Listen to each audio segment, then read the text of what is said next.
ليوث المجد تنتظر على أبواب عزتنا، فثوب الخوف يا أمي طواه يرى قوتنا. ليوث المجد تنتظر على أبواب عزتنا، فثوب الخوف يا أمي طواه يرى قوتنا. The Imam has already introduced, and I think the Imam, he did a great job with the introduction. But for those, the benefit of the rest, that Shaykh Faisaaal hails from Jamaica, at the tender age of 16 embraced Islam and set off on an epic journey to inject himself with the deen of Allah subhanahu wa ta'ala. And on his way, in terms of injecting himself, met a personality by the name of Dr. Abdulllaaah Hakim Quick, which promoted and catapulted him to further his studies. After 8 years of completing his studies in Saudi Arabia, Shaykh left for the United Kingdom on a mission that was the mission of Anbiya alayhi salatu wasalam. The orientation of da'watullah, the invitation towards Allah subhanahu wa ta'ala. And while Shaykh was in the UK, many an epic thing also happened to him. He was sentenced between 9.5 to 10 years for being vocal and articulative in terms of the regimes of the day, the West and what they are doing. Shaykh got a sentence and served 4.5 years of the 9.5 years or 10 years in prison, and then was released. And with that in mind, the attitude and the availability of information which we are going to be exposed to tonight is that information which we would like the brothers to take back to their houses and their homes also, and share this information with others. Inshallah, I will introduce the Shaykh, and Shaykh will introduce his topic. I'm asked Shaykh to introduce his topic himself, and then from here we will take it then further. And the intention is that we take this message to those that are not here tonight also. At the end of the session, there will be CDs and DVDs available outside, but that is only the end result of listening to a topic, and this topic, Shaykh will introduce himself. Assalamu alaikum wa rahmatullahi wa barakatuh. Alhamdulillahi Rabbil Alameen, wassalatu wassalam ala Imam al-Anbiya wal Mursaleen, Sayyidina Muhammad wa ala alihi wa sahbihi ajma'in. Amma ba'd, believing brothers and sisters in Islam, assalamu alaikum wa rahmatullahi wa barakatuh. We're gathered here today to expose the Satan. Today's topic is Satan's web.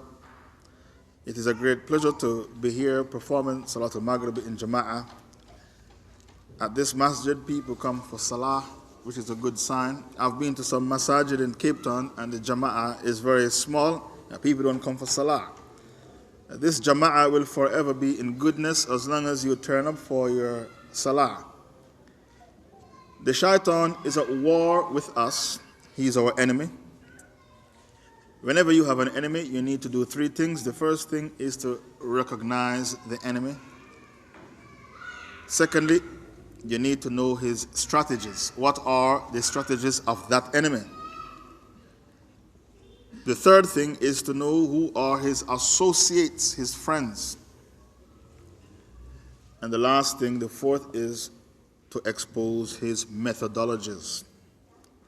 Allah said, وَكَذَلِكَ نُفَصِّلُ الْآيَاتِ وَلِتَسْتَبِينَ سَبِيلُ الْمُجْرِمِينَ Surah 6, verse 55. We make clear for you the signs so that you will know the ways of the criminals, the mujrimeen. The shaitan has his own religion. His religion is called relativism. Everything is relative. The truth is relative. Therefore, the Muslims have the truth, and the Christians and the Jews and the Hindus and the Buddhists, they all have the truth, but they are expressing it in their own words. There is no set standard for the truth. It's like 3 people want to go to London. One travels straight with South African Airways. The other one, he stops over in Germany with Lufthansa Airways. And from Germany to London, and the other one, he goes through France, Air France. He stopped over in Paris, and from Paris he goes to London. You all took different routes, but you end up the same place, London. So the shaitan wants you to believe that the truth is relative. There is no set standard for the truth. The reason why he promotes the theory of relativism, he wants to take away from you your furqan. Furqan means the criterion to judge between right from wrong, the good from the bad, the pure from the corrupted. And Allah said, In tattaqullah yaj'al lakum furqana. If you fear Allah, He will give you the furqan, the criterion to judge between the good from the bad, the pure from the corrupted, the truth from the falsehood. For you to have furqan is a gift from Allah Ta'ala. So because of that, the Prophet used to make the dua regularly. Allahumma arna al-haqqa haqqan wa razaqna tiba'a wa arna al-batila batilan wa razaqna ijtinaba. Oh Allah, show us the truth as truth and give us guidance to practice it. And show us the falsehood as falsehood and give us guidance to stay away from it. This dua is for you to have furqan, a divine gift, the criterion to judge between right from wrong, good from bad, pure from corrupted. The shaitan also believes that morality is relative. So a Muslim woman finds it necessary to cover her hair and her bosom when she goes out in public. Another woman who is not a Muslim goes topless on the beaches of Mauritius or Barbados or Tenerife, Bahamas. She is also practicing morality because morality is relative. He doesn't want you to have a standard for the haqq or for morality. Another religion of Iblis is integrationism. Integrationism means you mix into the society, you mingle with the people until you lose your Islamic identity. When you see the Muslim, the only thing which is Islamic about him is his name, Muhammad. One thing, his name, Muhammad.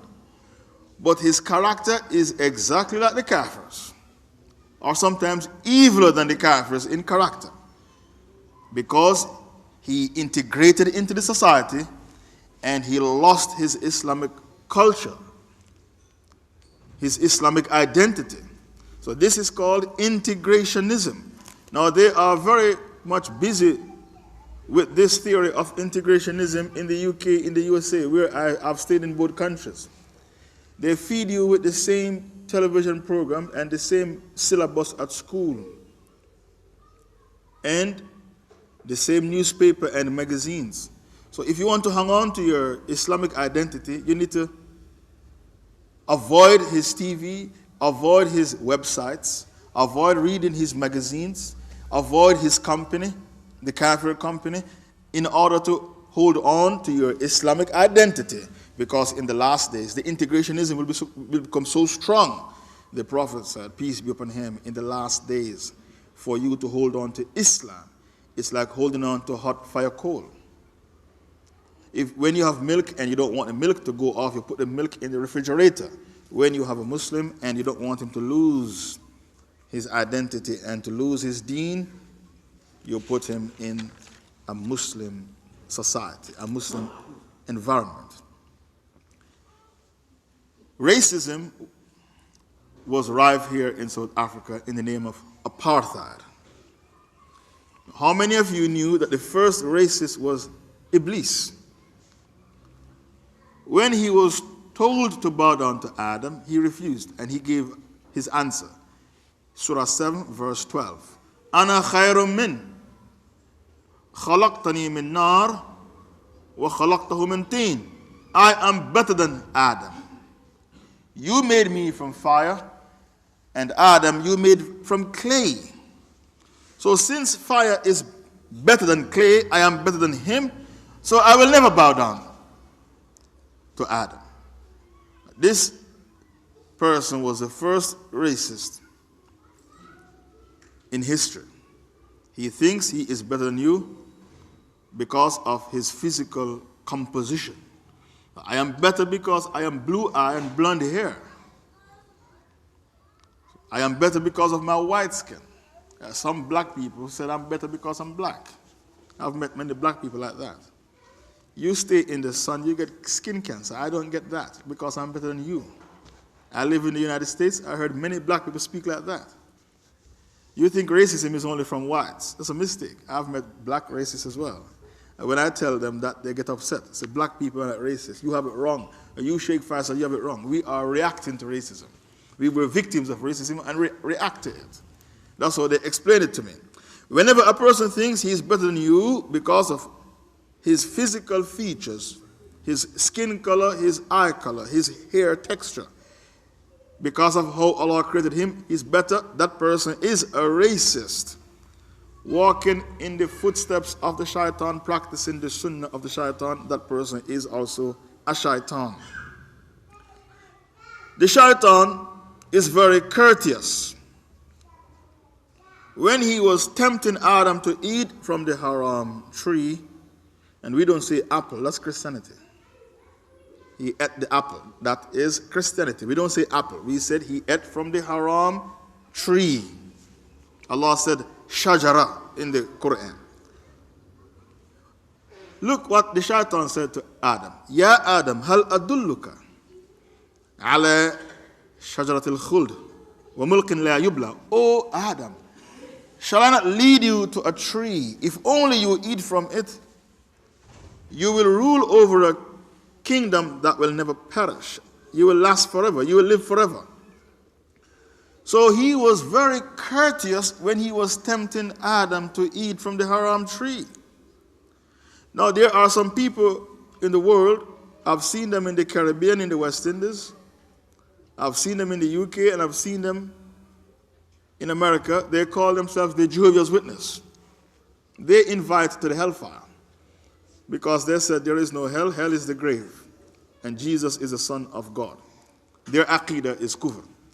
When the Jehovah's Witness knock on your door to invite you to his kufr, he is always courteous. So whenever you want to deceive someone, you have to be courteous and use your courtesy to win his heart. The British went all over the world to colonize. In the beginning, the British were very courteous, and when you turn your back, then they stab you in the back. The British used this strategy to colonize nearly half of the world. And then they brag and said the sun doesn't set on the British Empire. Our empire is so vast, the sun cannot set on the British Empire. We use this attitude, our strategy, to conquer half of the world. So this is Surah Taha 120. Ya Adam, O Adam, shall I not lead you to a tree? If only you eat from it, you will live forever, and you'll rule over a kingdom that will never perish. When Adam was hesitant to believe, what did the shaitan say? Wallahi, I'm speaking the truth. How can a man say Wallahi and lie? But he did. Wallahi, I swear by Allah, I'm speaking the truth. And 3 men on Judgment Day, Allah won't look at them, much less to speak to them, much less to absolve them. The man who says Wallahi and lie, and the man who is poor, but he is proud. He's a pauper. He's not a prince, he's a pauper, yet he's proud. He's proud. A poor man who is proud. And the third man, a man who gives you give you things and then use it to harm you. So the shaitan, he goes all over the world to colonize. He wants to impose his ideology on you.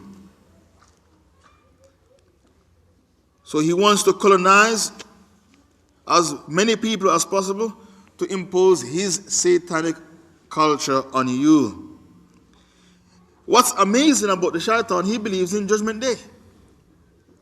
In Surah 15, verse 36, when he was thrown out of heaven, what did he say to Allah?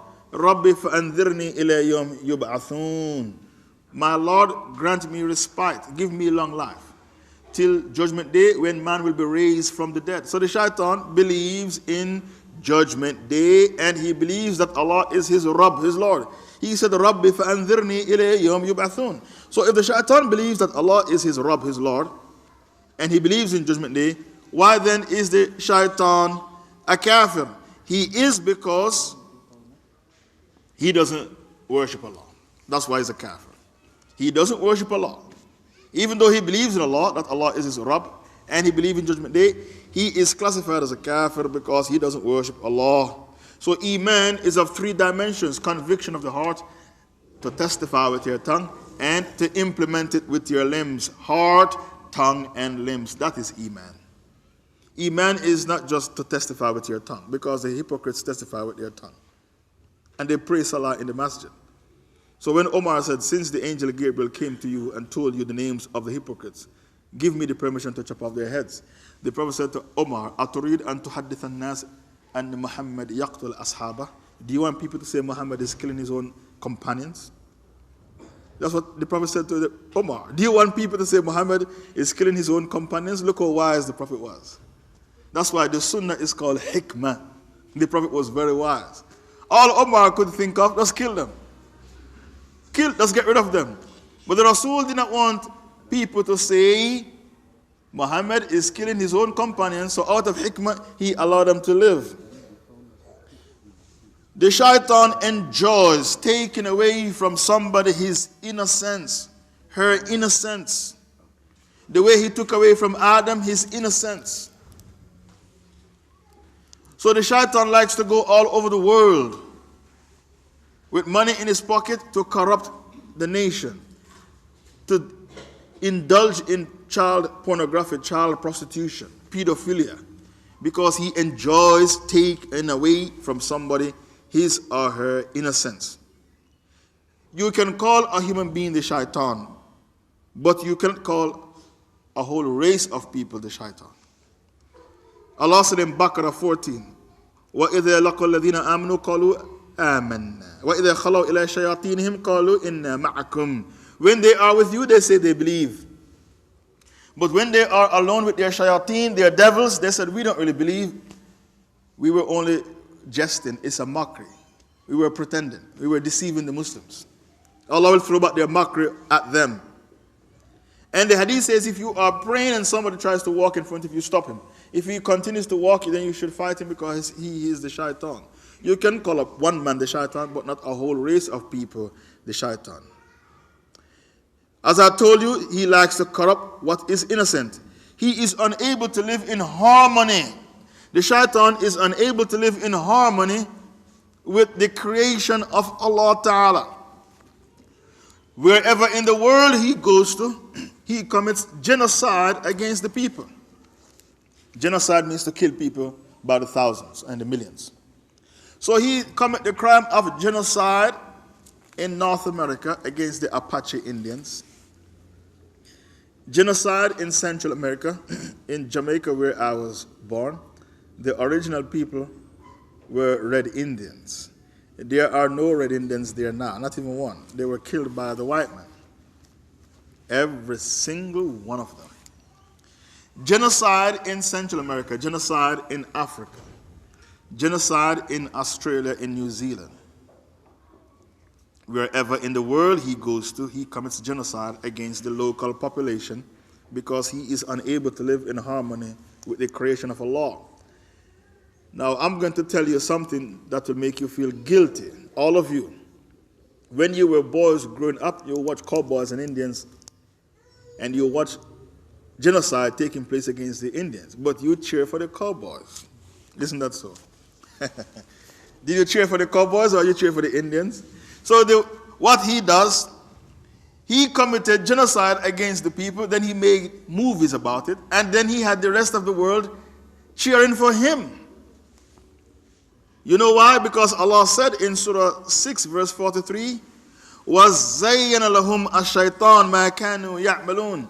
The shaitan has the ability to make the most shameful deeds fair seeming, acceptable. So with his genocide against the Apache Indians, he have people cheering for the cowboy, cheering for his genocide because he has the ability to make shameful deeds fair seeming. With his genocide, he employed various types of warfare. Germ warfare. Germ warfare is to spread the AIDS virus in a population. Drugs warfare. Drugs warfare is to spread drugs, crack cocaine and heroin inside a particular community. One of the biggest drug pushers ever was George Bush, the father. And the president of Panama, Noriega, said, I'm going to tell about what we used to do, to pump drugs in America. And then they invaded Panama. So you can't talk nothing. You're going to go to prison for the rest of your life. They invaded Panama to keep his mouth shut. So, Who told you you can expose me, the US president? So this is one of the biggest drugs pushers in history, the Bush family. So whenever they don't like a people, they put them in one community, whether the black community, the colored community, the Indian community, and put them all on drugs. Once you're on drugs, all your men, they become worthless, good for nothing. The women become prostitutes. People who are on drugs, they do bad things. So drugs warfare is another warfare. Chemical warfare, they gave chemical weapons to Saddam Hussein to gas the Iranians for 8 years. Biological warfare, you have ideological warfare, or the ideological warfare to brainwash a Muslim so that he becomes a kafir. He doesn't realize he becomes a kafir. Ideological warfare. Then you have cultural warfare to give you the Western culture, the kafir Western culture. And then you have military warfare. Military warfare is to invade you with NATO. Like what they did, they invaded Afghanistan and Iraq with NATO. Then you have economical warfare. Economical warfare is to put sanctions and embargo on you and starve you, like they are doing to Robert Mugabe. Starve you. Who told you can take back the land? So we are going to put on you economic warfare, embargo. So the shaitan has all these types of warfares. So because of all these warfares that the shaitan has, Allah said in Surah 30 verse 41, ظهر الفساد في البر والبحر بما كسبت أيدي الناس ليذيقهم بعض الذي عملوا لعلهم يرجعون. Corruption has become widespread in the land and in the sea because of the evil handiworks of men. We give them a taste of their own evil handiworks so that they may return to the path of Allah. لعلهم يرجعون. So all these warfares cause corruption to become widespread in the land and in the sea. I give an example of how the shaitan caused corruption to become widespread in the land and in the sea.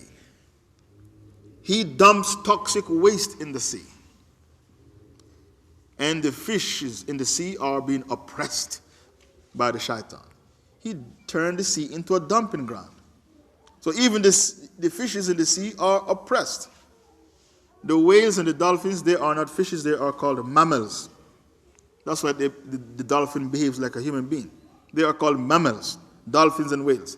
The rest are fishes. They are being oppressed. Because of the toxic waste they dump into the sea. Because the shaitan is unable to live in harmony with the creation of Allah, with the environment.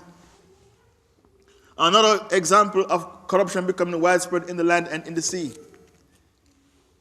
In the UK where I live, many Muslims don't eat beef. You know why? The cow, they feed the cow with meat. The cow was created to eat grass. Herbivorous, they turned the cow into a carnivore, eating meat. So if you eat the meat of the cow, you suffer a disease called mad cow disease. Mad cow disease. The worst type of perversion is shirk, the worship of false deity. When a man is a mushrik, everything about him becomes perverted. So even though Allah created the cow to eat grass, He fed the cow meat, claiming that when I take the cow to the auction, they will weigh the cow. I want my cow to be fat, so I'm going to feed my cow meat. And what was the corruption that became widespread in the land? Mad cow disease. So Allah said, I cause them to taste their own evil handiwork. I give them a taste, a punishment of their own evil handiworks. لَعَلَّهُمْ يَرْجِعُونَ, in order that they may return to the path of Allah. Not only was the shaitan the first racist, he was the first Mu'tazila. A Mu'tazila is a rationalist. He uses his brain to argue with the text. He prefers the aql. The brain is called aql. He prefers the aql over the naql. Naql means the text, Quran and Sunnah. So when he was told to bow down to Adam, he refuses. Why? The commandment of Allah doesn't make sense to me. I was made from fire. Adam was made from clay. Fire is better than clay. I am better than him. So why should I bow down? I will never bow down. So he uses his aql, the intellect, to veto the text. That person is called a Mu'tazila. Another Mu'tazila in history, another famous Mu'tazila in history, is the son of Noah. When his father said, Ya bunayya irkab mana. Oh, my beloved son, ride with us in the boat. He said to his father, you see that mountain over there?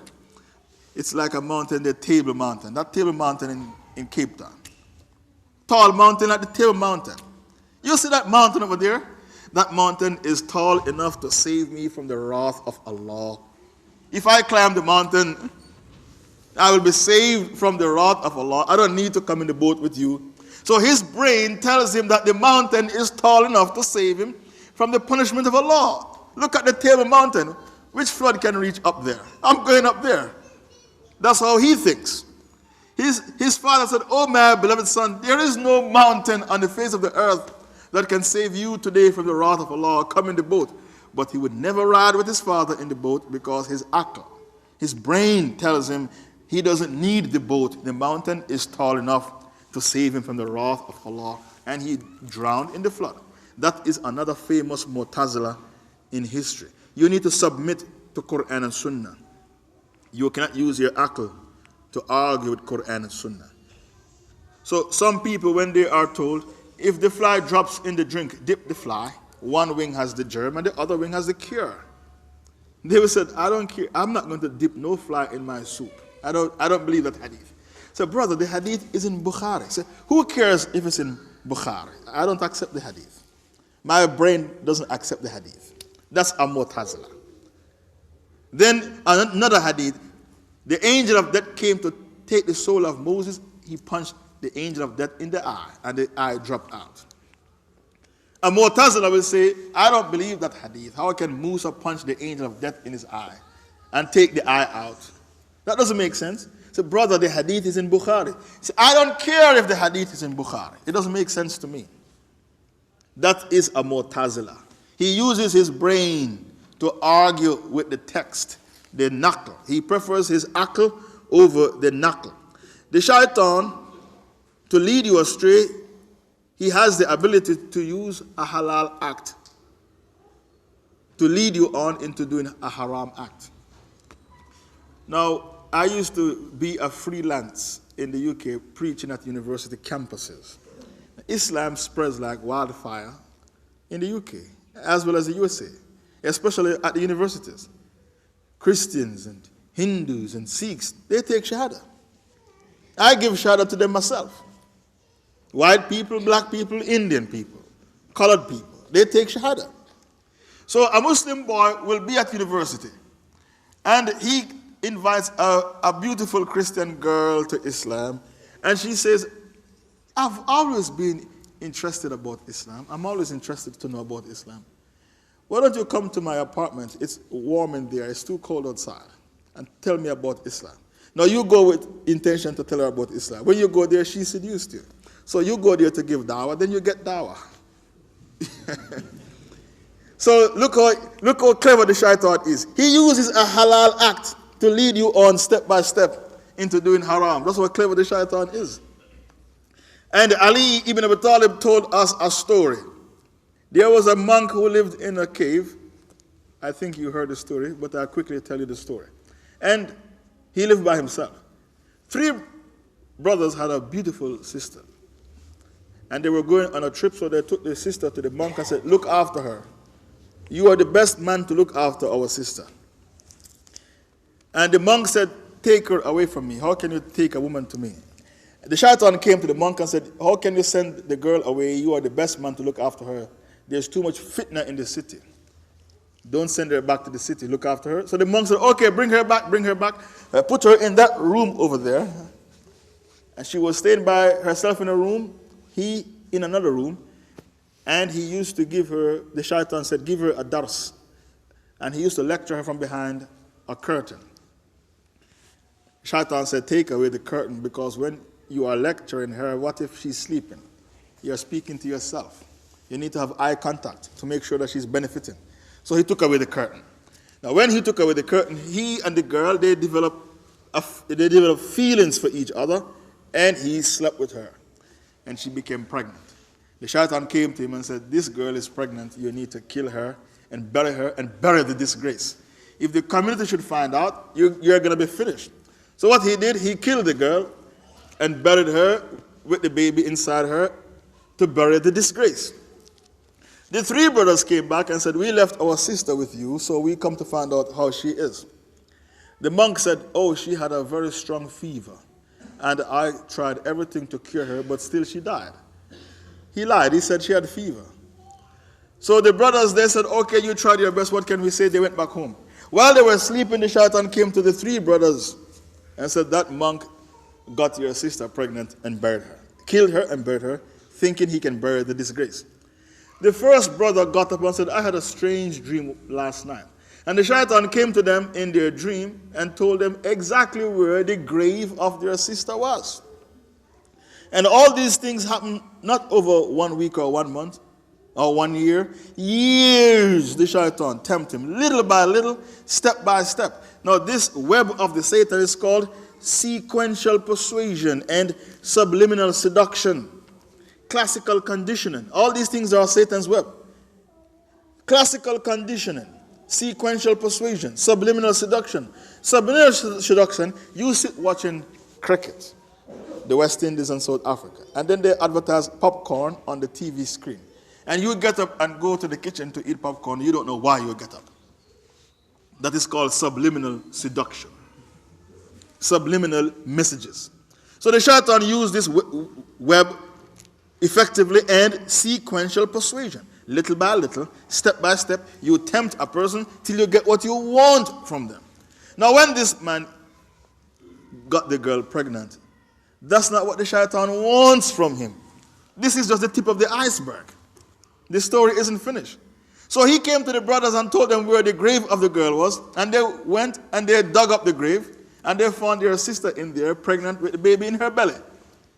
They went straight to the monk, who was a pious man, very pious man, pulled him out of the cave and brought him to the people in the town and explained to the people what he did. The shaitan, did he leave the man alone? No. He came to the monk and said, nobody caused you to be in this mess except me. And no one can get you out of this mess except me, Iblis. But you need to obey me. Just make one sajda to me. Out of desperation, he made one sajda to Iblis. When he made sajda to Iblis, Iblis said, I have now used you. I get what I want from you, and I will now dump you. He washed his hands off him. He got him to do shirk. So when he got the girl pregnant, zina, he lied. She died of fever. He murdered her. That's the fourth crime. Then he did shirk, bowed down to Iblis. Iblis wanted shirk from him. Zina, Allah will forgive you for that. Murder, Allah will forgive you for that. Shirk, no forgiveness. That's what the shaitan wanted from him, shirk. So after he made the sajda to Iblis, the people killed him. So he died a mushrik. What web of the Satan is this? Sequential persuasion. To use a halal act to lead you on into doing something which is haram. The shaitan is weak, but he likes to pretend he is strong. Allah Ta'ala told you also that he is weak. Alladhina amanu yuqatiluna fi sabilillah walladhina kafaru yuqatiluna fi sabilit taghut. The shaitan likes to use people and then dump them. When America wanted to be the only superpower, she gave money and weapons to the Mujahideen to fight the USSR, the Afghan war. There's a missile that America brought into Afghanistan to shoot down the Soviet helicopters and taught the Mujahideen how to use it. Who can tell me the name of that missile? It starts with S. Huh? Again? Very good. Stinger missiles. Stinger missiles. America brought Stinger missiles to Afghanistan, and the CIA was on the ground in Afghanistan teaching the Mujahideen how to use the Stinger missiles. And when the Mujahideen were fighting against Russia, America said these are freedom fighters. The BBC, the CNN, all these news media said these are freedom fighters. And the Mujahideen won the war. and the USSR was dismantled, smashed to pieces. As soon as the USSR was dismantled and smashed to pieces, and America is now the only superpower in the world, and the word superpower is shirk. Allah is the only superpower. Hurricane Katrina proved that. They couldn't help themselves on Hurricane Katrina. Allah is the only superpower. When America emerged as the only power in the world, according to them, they quickly changed their tune. The Mujahideen, they don't call them freedom fighters anymore. They call them terrorist, fundamentalist fanatics. Quickly change her tune. So this is the Satan.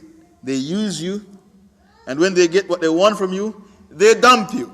Now these Mujahideen who came from many Arab countries, America told Egypt and Algeria and Libya and Saudi Arabia, when they go back home, put them in prison. These are danger to your society. So these Mujahideen, they use them to destroy the Soviet Union. And as soon as the Soviet Union was dismantled, they were called not freedom fighters like before. A new terminology was used to describe them: fanatics, fundamentalists, terrorists, and they were dumped in prison. Now look at the Satan. They used Saddam Hussein to fight Iran for 8 years and gave Saddam Hussein chemical weapons because they said, we are afraid of the Khomeini revolution. And when they finished using Saddam Hussein, they put 13 years of embargo on him and caused 1 million Iraqi children to die of hunger and starvation because they put embargo on baby food, because the Satan hates babies as well. So they put the embargo on baby food, claiming the adults might eat the baby food. They put embargo on medicine, so the doctors cannot function properly. 1 million Iraqi children died as a result of 13 years of embargo. Then they invaded Iraq, overthrew Saddam Hussein, because we are finished with you now. We have used you. We don't need you anymore. And what did they do? They hang him on which day? Who can tell me what day they hang him on? Which day? Very good, Eid al-Adha. They hang him on Eid day. So look at the disgrace. They use you for 8 years, and when they get what they want from you, they overthrew you. They call you a bad name. They overthrew you, and then they hang you on Eid day, Eid al-Adha. So the Satan likes to use you and then dump you. So do not allow yourself to be used by the Satan under any means, under any circumstance whatsoever. He likes to corrupt the society. Allah said, "Innahu ya'mur bil fahsha wal munkar." Surah Nur, verse 21. He invites to all types of sexual perversion and munkar, sins. So a society in which the Satan is ruling, you'll find that fornication, adultery, lesbianism, homosexuality, and prostitution is rife. Pornographic materials. So in Holland, prostitution is legal. The women display themselves by the windows, glass windows, and you choose the woman you want. That's Holland. In Spain, a man is allowed to date his own sister. In Sweden, a man can date his own daughter in the name of democracy. And democracy is a religion of the Satan. In the UK, a man can get married to another man in the name of democracy. That is democracy for you. It's a new religion, and it's a religion of the Satan, because it means the government of the people, for the people, by the people. We don't believe in that. We believe in the government of Allah, for Allah, and by Allah. We believe in a theocracy, not a democracy. A theocracy. That's what we believe in. And listen to the word, democracy. It means the demons have gone crazy. They make every haram halal. Every haram halal, and they have lost their sense of shame. His system is full of contradictions, the Satan. The same judge who puts a man in prison for drinking and driving and causing accidents on the road is the same judge who issues a permit to another man to sell alcohol or to make alcoholic beverages in the country. The same judge who puts a man in prison for raping a woman He's the same judge who issues a permit to another man to sell pornographic DVDs and magazines in the society. His system is full of contradictions because batil, falsehood, will always contradict itself. He likes to look at the nakedness of others. So Allah said, Ya bani Adam, la yaftinannakum ash-shaytan kama akhraja abawaykum min al-jannah. Oh, children of Adam, do not allow the shaitan to tempt you the way he caused your parents, Adam and Eve, to be thrown out of heaven. يَنْزِعْ عَنْهُمَا لِبَاسَهُمَا. He caused them to lose their heavenly clothing. لِيُرِيَهُمَا سَوْآتِهِمَا. To look at their nakedness. Surah 7, verse 27. So before you enter the toilet, you say, Allahumma inni a'udhu bika min al-khubuth wal khaba'ith. You make this dua to protect you from the male and female devils. If you don't make this dua before entering the toilet, the shaitan will look at your nakedness. His strategy is weak, as I told you. Surah 4, Surah Nisa, verse 76, Allah said, Inna qayd shaitan kana da'ifa. Verily, the plot of the shaitan is weak. The Byzantium Empire, which was in Turkey, where is it? It's smashed, it's gone. The Muslims smashed it. The Persian Empire, before the Byzantium, the Persian Empire, where is the Persian Empire? It's gone. The Muslims smashed it. And the Rasul said, when you smash an empire, they can't bring it back. The Constantinople Empire, the Emperor Constantine, Constantinople, that's a city. The Muslims smashed that city. What's the new name for Constantinople? Who can tell me? What's the new name? Istanbul, the land of Islam. The biggest church in the world, Hagia Sophia, was turned into a masjid. I visited that place twice. Many Europeans come and they look at the church and they go like this. They can't get over it. The Muslims conquered the Roman Empire. The Roman Empire is two parts, the eastern part and the western part. The Sahaba said, which part will we conquer first? The Prophet said, Constantinople. You will conquer that first.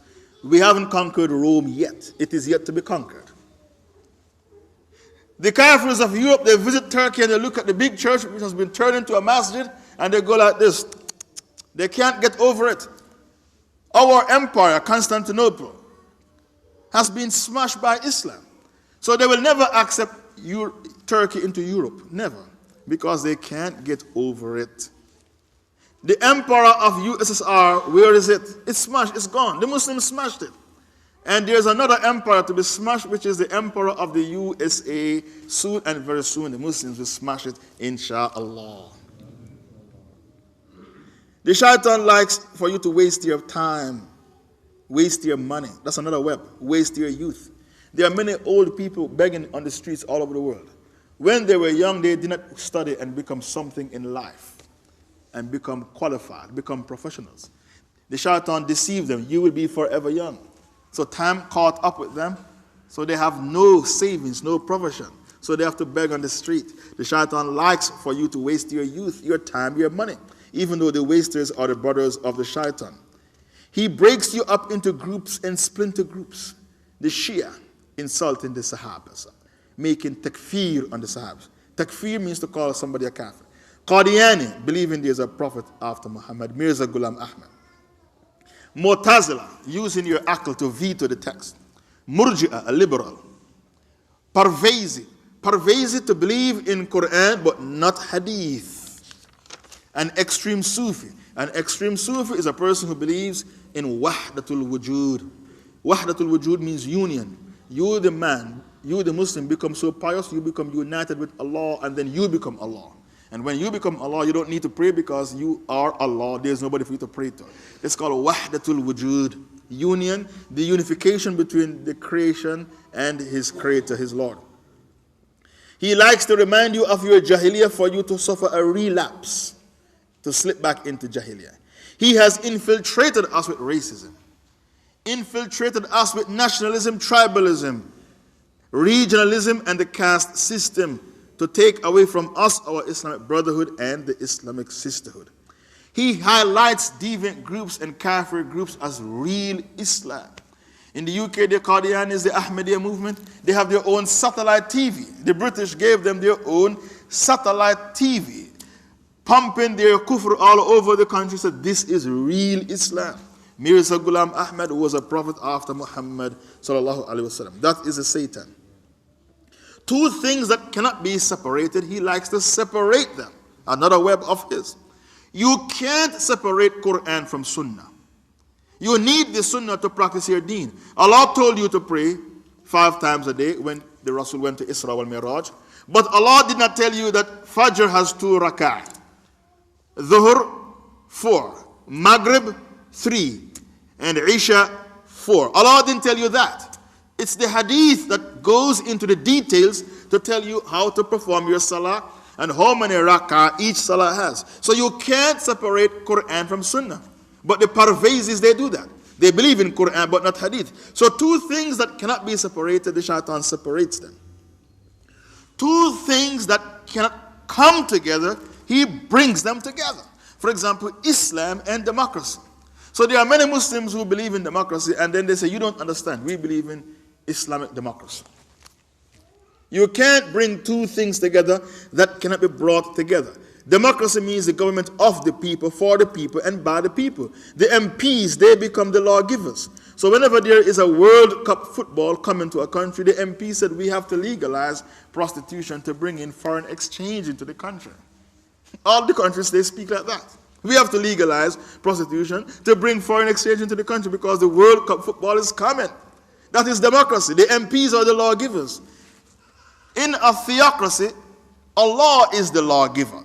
So these 2 systems are the exact opposite, a theocracy and a democracy. So how can you bring them together? So this is what the shaitan likes to do.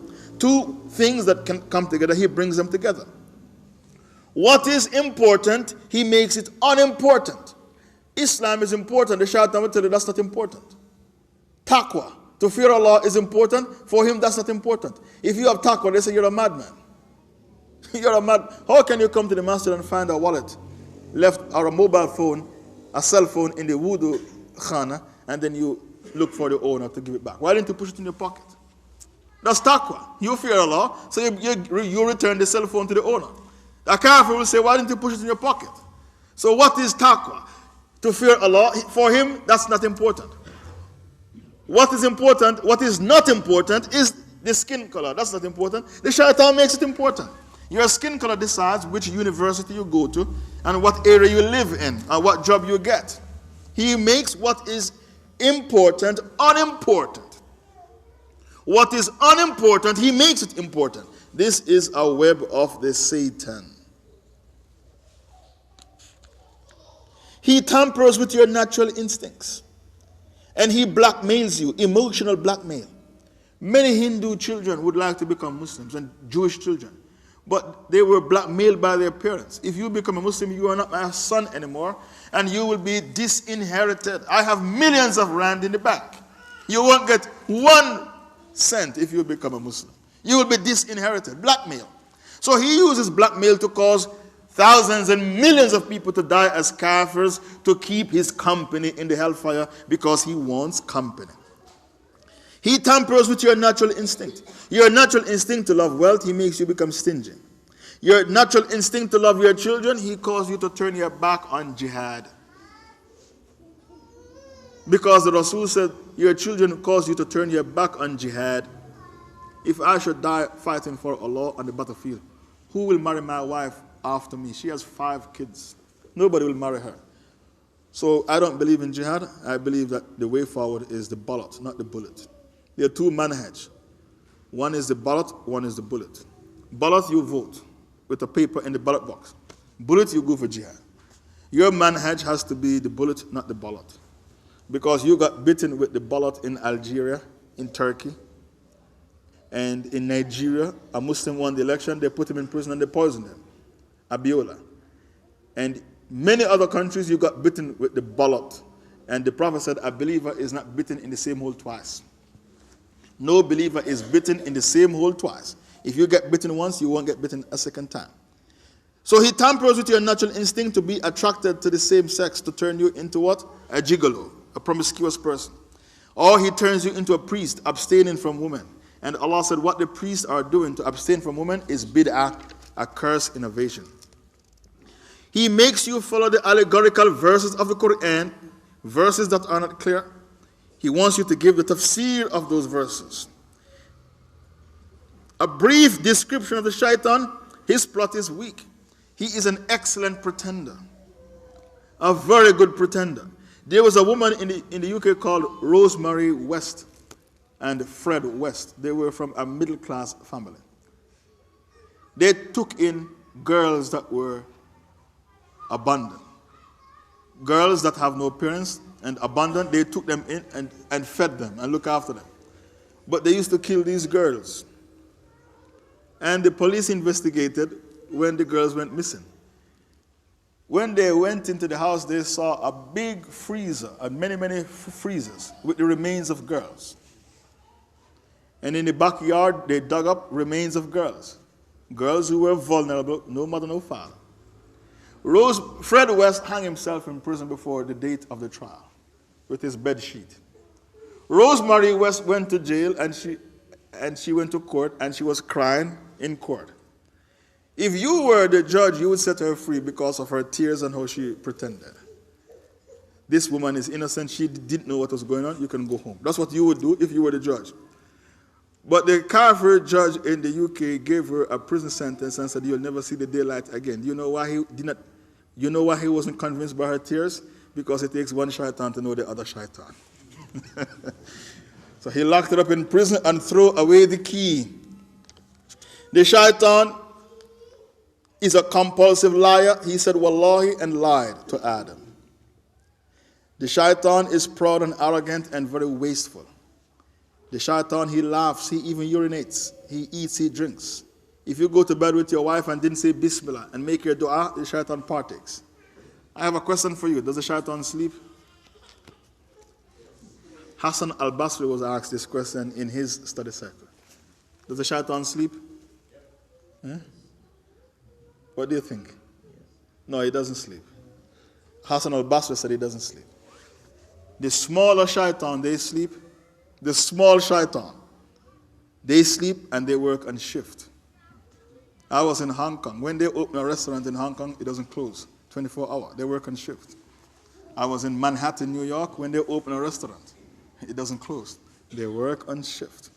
The train system in New York, the subway, the underground, they don't close 24 hours. They work on shift. The big Satan, Iblis, he doesn't sleep. The smaller shaitan, they sleep, but they work on shift. So when the man asked Hassan al-Basri, does the shaitan sleep? Hassan al-Basri said, if the shaitan had slept while he was sleeping, no fitna will be on the face of the earth. He doesn't sleep. Another web of the Satan, he threatens you with poverty. And then he commands you to do haram deeds. Baqarah 268. Ash-shaytan ya'idukum al-faqra wa ya'murukum bil-fahsha. So the shaitan uses poverty as a weapon of his for you to apostate from your religion. So if you implement Sharia, he puts on you embargo and trash your economy, bankrupt your currency. You need $1,000 to buy $1. So if you don't abandon the Sharia, your life will become hell on earth. So he uses poverty as a weapon for you to apostate from Islam. So Allah said, Ash-shaytan ya'idukum al-faqra wa ya'murukum bil-fahsha. The shaitan threatens you with poverty, and then he commands you to do the most shameful deed, and that deed is apostasy. He makes you use another web of the Satan. He makes you use the mistakes of others to justify your sins. So if a man drinks and you tell him to fear Allah and stop, he said, I know my neighbor made 3 Hajj and he drinks as well. Look at that. He makes you use the mistakes of others to justify your mistakes. I only have 5 minutes left. Only 5 minutes left. He makes you lose the balance. Look what he does to the Christians and the Jews. They lose the balance. The Christians worship Jesus. The Jews reject Jesus. 2 extremes. Look at the gigolo. A gigolo wants to go to bed with every woman he sees. The priest abstain from women. The gigolo promiscuous. Lose the balance. 2 extremes. What's the point in you refusing to get married, and then you become a pedophile, only to be disgraced in the newspapers and the television. I've seen many priests in the UK, they go to jail in handcuffs. Pedophiles. They molested kids over a period of 30 years. And then these kids, when they become adults, they came forward and complained. Why? Because you were extreme. Why didn't you get married? Allah said, "Ma katabnaha alayhim." Allah said, I never tell anybody to stay away from women. Surah 57, verse 27. Surah Hadid. Allah said, "Ibtada'uha." It's a bid'ah you are practicing. So the shaitan is very skillful in making people lose the balance, and you become an extremist. Some people, they spend all their time in the masjid making dhikr and praying. He doesn't work and feed his family. Another man, he doesn't go to the masjid, not even Jum'ah day. He's too busy making money. He worships the rand. He missed 50 Salatul Jum'ah. That's the other extreme. The man who misses Jum'ah for money, materialist. The man in the masjid praying 24 hours, a spiritualist. He makes you lose the extreme and then he laughs at you. That's another web of the Satan. He makes you lose the balance and become an extremist. He makes you entertain false ideas about Allah. So, I'm a Muslim. My neighbor is a Hindu. My child died in a car accident. His sons are alive. Why did Allah pick on me? Why didn't Allah save my son? So he makes you entertain false ideas about Allah. And he likes to break up families. And when one of his henchmen break up a family, he said, "You are the real shaitan," and then he hugged him and kissed him. Last but not least, he makes you leave off what you can do today for tomorrow, and he makes you think you have enough knowledge, and he makes you think your taqwa, your piety is enough. Never think you have enough knowledge. Never think that your taqwa is strong enough. The more you know is the more you realize that you don't know. The more you realize that you do not know is the more you have the urge to know. The more you have the urge to know is the more you realize the importance of teaching and learning. وَفَوْقَ كُلِّ ذِي عِلْمٍ. Finish the ayah. وَفَوْقَ كُلِّ ذِي عِلْمٍ alim. Above every knowledgeable man is always somebody who knows more. When Musa was asked, who has the most knowledge? Musa said to Allah, me. I'm your prophet, your messenger. I have the most knowledge. Allah said, you have it wrong. Somebody has more knowledge than you. Musa said, who? Who is he? He couldn't believe it. Allah said, Al-Khidr. Musa said, where is he? He wanted to go and study from Al-Khidr. Look how humble Musa is. He went to study from Al-Khidr. I can't go into that story today. It's too long. Musa and Al-Khidr. These are the webs of the Satan, brothers and sisters in Islam. I pray Allah Ta'ala that we'll have the taqwa, the iman, the intelligence to abstain from Satan and his web. أقول قولي هذا وأستغفر الله لي ولكم. I should have said, and seek forgiveness for myself.